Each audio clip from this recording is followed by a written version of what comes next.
I'm sitting at the kitchen table, staring at the old, chipped mug that's been with me for more years than I care to remember. It's just a regular Tuesday evening, but somehow it feels like the weight of my entire life is pressing down on me. I'm Emma, a 45-year-old woman who feels like she's living a life filled with more regrets than joys. My husband, Richard, is sitting across from me, scrolling through his phone, utterly disinterested in anything I have to say. I met him when I was just a bright-eyed 20-year-old. He was charming, charismatic, and everything I thought I wanted. But here we are, 25 years later, and I can barely recognize the man I fell in love with. "Dinner was good," I say, attempting to start a conversation. He doesn't even look up. "It was okay. You've made better." His words sting, but I'm used to it. This has been my life for the past several years. The man I married, who once looked at me like I was his entire world, now barely acknowledges my existence unless it's to criticize me. I remember when I first introduced Richard to my dad. My dad was a police officer, a man who had seen the worst of people in his line of work. He took one look at Richard and said, "Emma, that man is bad news." But I was young and in love, and I thought my dad was just being overprotective. "Dad, you don't know him like I do. Richard is a good man," I had insisted. "Emma, I've been a cop for over 30 years. I know how to read people. That man is going to bring you nothing but trouble," my father had replied, his voice laced with concern. But I didn't listen. In fact, I did something I now deeply regret. I cut my father out of my life. Richard suggested it, saying we didn't need negative people who didn't believe in us. And like a fool, I agreed. For 25 years, I didn't speak to my dad. I didn't call him, didn't visit, didn't even tell him when I had my daughter Lily, who's now in college. My thoughts are interrupted by Richard's voice. "Are you even listening to me?" I realize he's been talking while I was lost in my thoughts. "Sorry, what were you saying?" "I was saying that you need to start taking better care of yourself. You've let yourself go. And it's embarrassing," he says, his tone cold. I feel a lump form in my throat. This is my life. A husband who finds every opportunity to bring me down. And as I sit there, taking in his harsh words, I can't help but think that my father was right all along. My phone rings, pulling me out of my thoughts. I glance at the caller ID and my heart skips a beat. It's a number I haven't seen in over 2 decades. It's my dad. I answer, my voice shaky. "Hello?" "Emma, it's your dad. I need to talk to you. It's important." His voice is weak, nothing like the strong, confident tone I remember. "Dad, I'm so sorry for everything." I start, but he cuts me off. "Emma, I'm sick.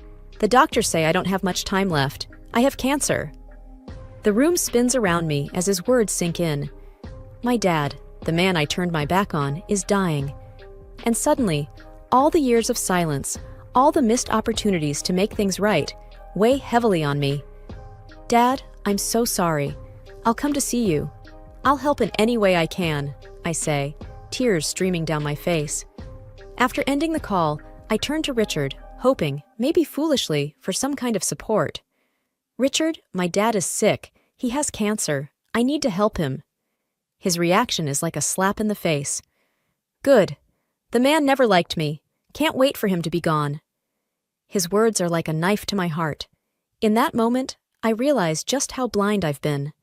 My husband, the man I chose over my own father, is cruel and heartless. And I can't help but wonder if my life would have been different if I had just listened to my dad all those years ago. I'm sitting on the edge of the bed in our bedroom, my hands trembling. The room feels cold, even though it's a warm night. Richard's words keep echoing in my head. Can't wait for him to be gone. How can he be so heartless? I thought I knew him, but it seems I've been living with a stranger. I pick up my phone again, dialing my dad's number.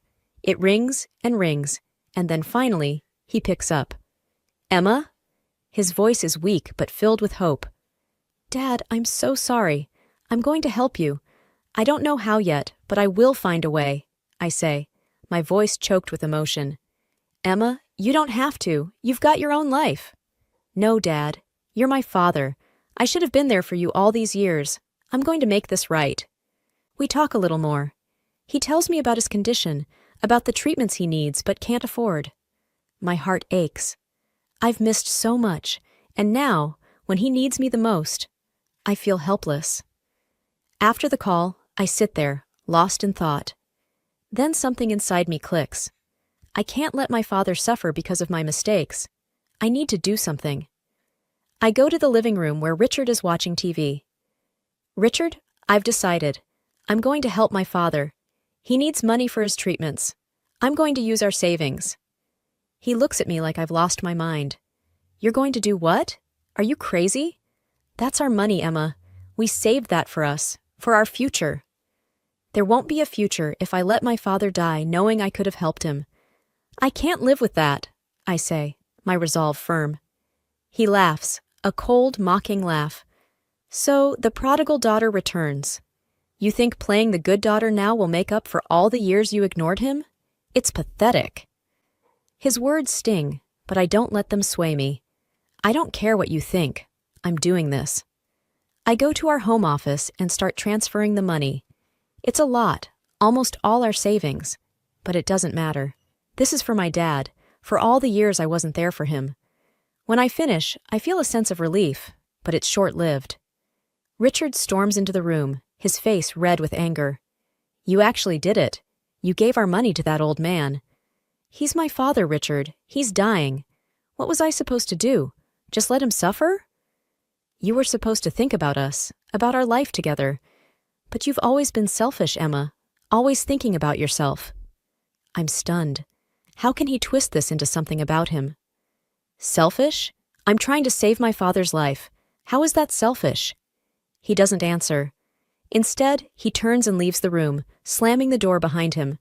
I'm left standing there, feeling more alone than ever. But there's also a sense of determination inside me. For the first time in years, I'm standing up for what I believe in. It's scary, but it also feels right. I pack a small bag with some clothes and essentials. I don't know what's going to happen next, but I can't stay here, not with Richard. Not now. I write a note, telling him I'm going to my dad's, that I need some time to figure things out. I don't know if he'll even care, but I leave it on the kitchen counter anyway. Then, with my bag in hand, I step out of the house. The night air is cool on my skin, and as I walk to my car, I feel like I'm taking the first steps towards a new life. A life where I'm no longer bound by regrets and what-ifs. A life where I can try to make things right, even if it's a little too late. The drive to my dad's house feels endless. Streetlights blur past, and I'm alone with my thoughts, a mix of fear and determination. I haven't seen my dad in over 25 years, and now I'm rushing to him in the middle of the night because he's sick and I'm all he's got. When I finally pull up to the familiar old house, my heart is racing. The place looks much the same, though a bit more worn.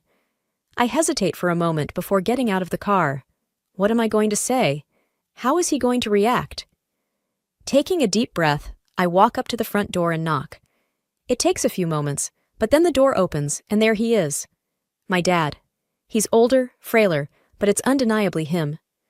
Emma, he says, his voice cracking. You came. I nod, fighting back tears. I'm here, Dad. I'm so sorry.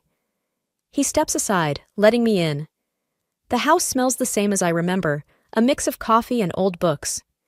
We go to the living room and sit down. It's awkward at first, but then we start talking, and it's like the years start to melt away. I'm so sorry, Dad. I should have been here, I say, my voice thick with emotion. It's okay, Emma. You're here now. That's what matters. We talk about his illness, about the treatments he needs. He shows me the medical bills, and they're staggering, but I reassure him that I've got it covered. He tries to protest, but I won't hear it. Then I tell him about Richard, about how he reacted when I said I was going to help. I don't go into all the details, just that we had a fight and that I needed some time away. My dad listens, his expression somber. I warned you about him, Emma, but you were young, in love. I understand. But you were right, Dad. You were right all along. He reaches out, taking my hand. What are you going to do now? I shake my head. I don't know, Dad. I just don't know. We sit there for a while, just talking. It's strange, but it feels good, like we're making up for lost time.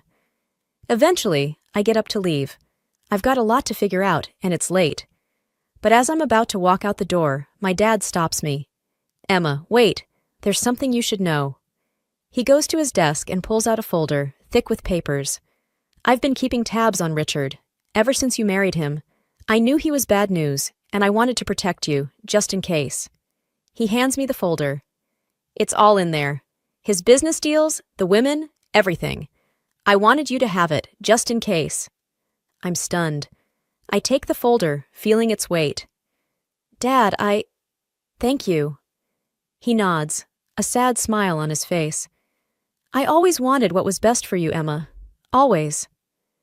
I hug him, holding back tears. I know, Dad. I know.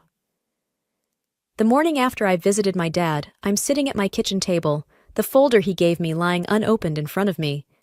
I'm scared of what's inside, scared of what it means for my life, my marriage. But I know I can't ignore it. Taking a deep breath, I open the folder. There are bank statements, photos, notes. It's overwhelming.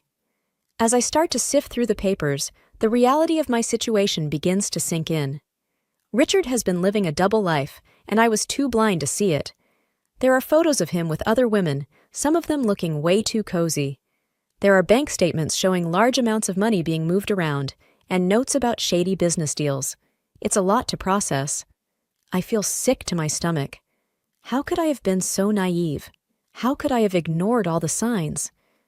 I spend the morning going through everything, and by the time I'm done, I'm shaking with anger and betrayal. But there's also a sense of clarity. I know what I need to do. I call my dad. Dad, I looked through the folder. It's a lot. I'm sorry, Emma.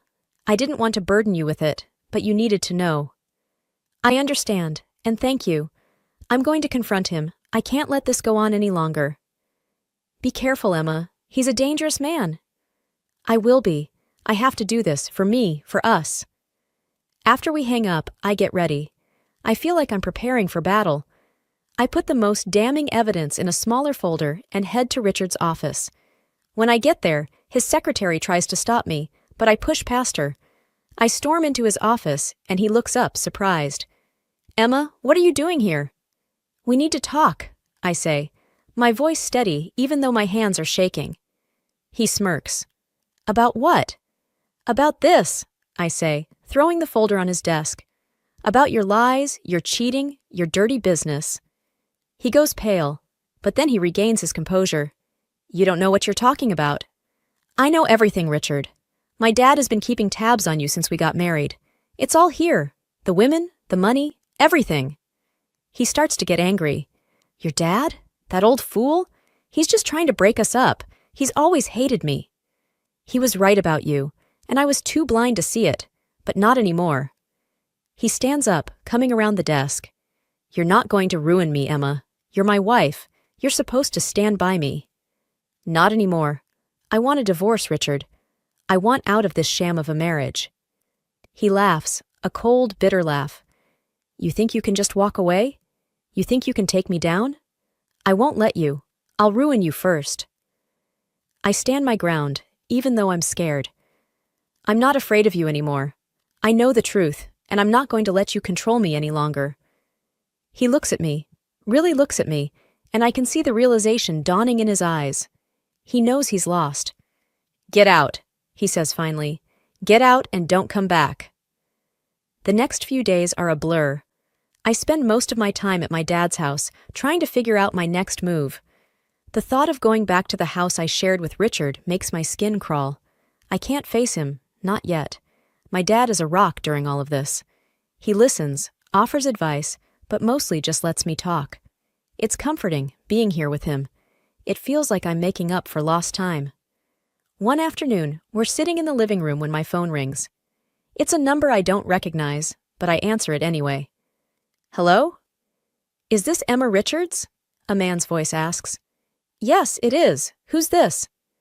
My name is Detective Harris. I'm with the City Police Department. I'd like to talk to you about your husband. My heart skips a beat. What about him? We've been investigating him for some time now. We believe he's involved in a number of illegal activities. We received some information recently that has accelerated our investigation. I glance at my dad, who's watching me closely. What kind of information? It's best if we discuss this in person. Can you come down to the station? Yes, of course. I'll be there as soon as I can. I hang up, feeling a mix of fear and relief. It's happening. It's really happening. Dad, the police want to talk to me about Richard. They think he's involved in illegal activities. My dad nods. It's about time. You need to tell them everything, Emma. Don't hold back. I won't. I'm done protecting him. I head to the police station, my mind racing. When I get there, Detective Harris is waiting for me. He's a middle-aged man with kind eyes and a serious demeanor. Thank you for coming in, Mrs. Richards, he says as he leads me to an interview room. Please, call me Emma, and thank you for seeing me. We sit down, and he gets right to the point. We've been investigating your husband for some time. We believe he's involved in a number of fraudulent activities, including money laundering and embezzlement. I nod, trying to keep my composure. I believe you're right. I have some evidence that might help. I tell him everything. About the folder my dad gave me, about the bank statements, the photos, the notes. I tell him about the confrontation with Richard, about how he threatened me. Detective Harris listens, taking notes. When I'm done, he looks at me, his expression serious. This is very helpful, Emma. With your testimony and the evidence you've provided, we can build a strong case against your husband. What happens now? I ask, feeling a mix of emotions. We'll continue our investigation, gather more evidence.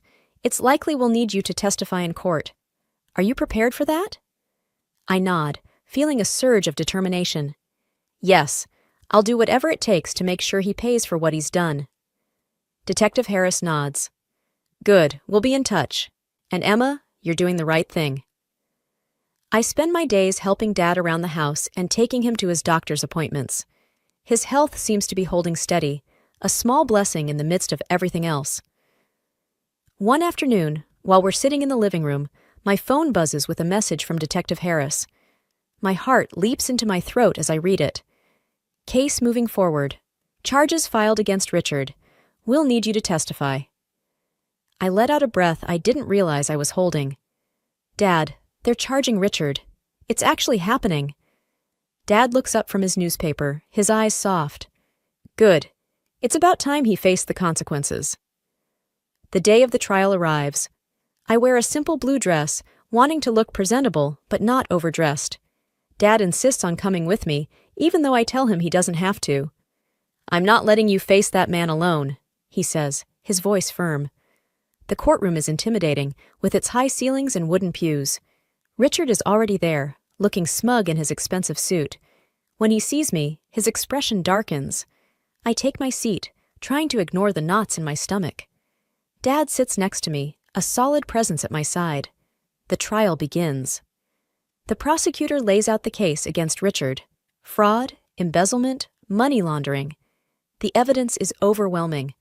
I can see Richard squirming in his seat. Then it's my turn to testify. I take the stand, my hands shaking slightly. The prosecutor asks me to tell the court about my relationship with Richard, about the money he took, the abuse, the threats. I speak slowly, making sure to tell the truth, the whole truth. Richard's lawyer tries to shake me with his questions, but I stand firm. I'm not afraid of Richard anymore. When I'm done, I step down from the stand, feeling like a weight has been lifted from my shoulders. Dad gives me a small smile, his eyes proud. The trial goes on for several days. Witnesses, evidence, testimonies, it all blurs together. But through it all, I can see the case against Richard building, piece by piece. Finally, the jury goes out to deliberate. The wait is agonizing, every second stretching out endlessly. Dad and I don't talk much, just sit together in silent support. Then, the moment of truth arrives. The jury is back. We're called into the courtroom. My heart is pounding so hard I can barely hear anything else. The judge asks the jury for their verdict. The foreman stands up, a slip of paper in his hand. We find the defendant, Richard Richards, guilty on all counts. A wave of relief washes over me, so strong I almost feel dizzy. Richard is staring at the jury, his face a mask of disbelief. The judge thanks the jury and then turns to Richard. Given the severity of the crimes and the evidence presented, I hereby sentence you to 10 years in prison and order the return of all funds embezzled from Emma Richards. Richards' face crumples. He starts to say something, but the bailiffs are already leading him away. As I walk out of the courtroom, I feel like I'm walking on air. Justice has been served. Richard will pay for what he's done. And for the first time in a long time, I feel like I can finally start to move on. Dad puts his arm around me as we walk. I'm proud of you, Emma. You stood up to him. You did what was right. I lean into him, feeling tears prick my eyes. Thanks, Dad. I couldn't have done it without you. We walk out of the courthouse together, ready to face whatever comes next. Life after the trial feels different, like waking up from a long, turbulent dream. The house is quieter now, just me and Dad.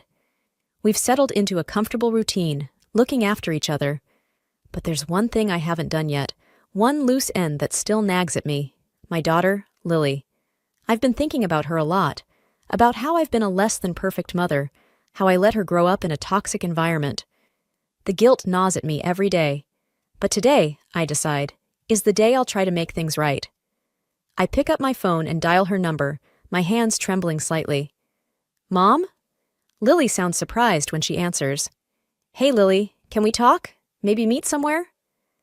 There's a pause, and for a moment, I'm afraid she'll say no. But then she agrees, and we decide to meet at a small cafe near her college. I arrive early, nervous energy making me fidgety. When Lily walks in, my heart aches. She's grown into a beautiful young woman, but there's a wariness in her eyes that I hate to see. Hey, I say as she sits down. Hey, she replies, her voice guarded. I take a deep breath.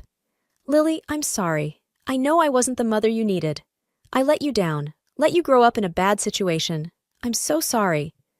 Lily looks at me, her expression unreadable. Why now, Mom? Why after all this time? I know it's late, way too late, but I've left Richard, your father. He's in jail now.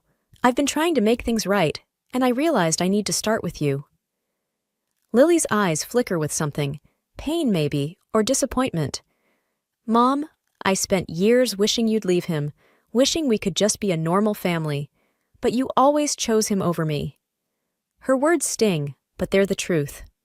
I know, and I can't change that, but I'm here now. I want to be better, do better, if you give me a chance. We sit in silence for a long time. I can see Lily wrestling with her emotions, and I don't blame her. I've hurt her, and it's not something that can be fixed with a simple apology. Finally, she speaks.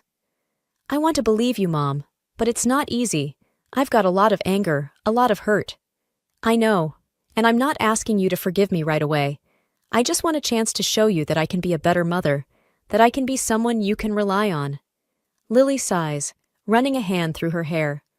Okay, we can try, but it's going to take time. A wave of relief washes over me. Thank you, Lily. That's all I'm asking for. We talk for a while longer about her college, her plans for the future. It's awkward at times, but it feels like a start, like maybe there's a chance for us to build something new. Months pass, and the world around me starts to take on a new shape, a new meaning. Dad's health has been improving steadily. The doctors call it a miracle, but I think it's the love and care we've been surrounding him with. He's even started going for short walks around the neighborhood.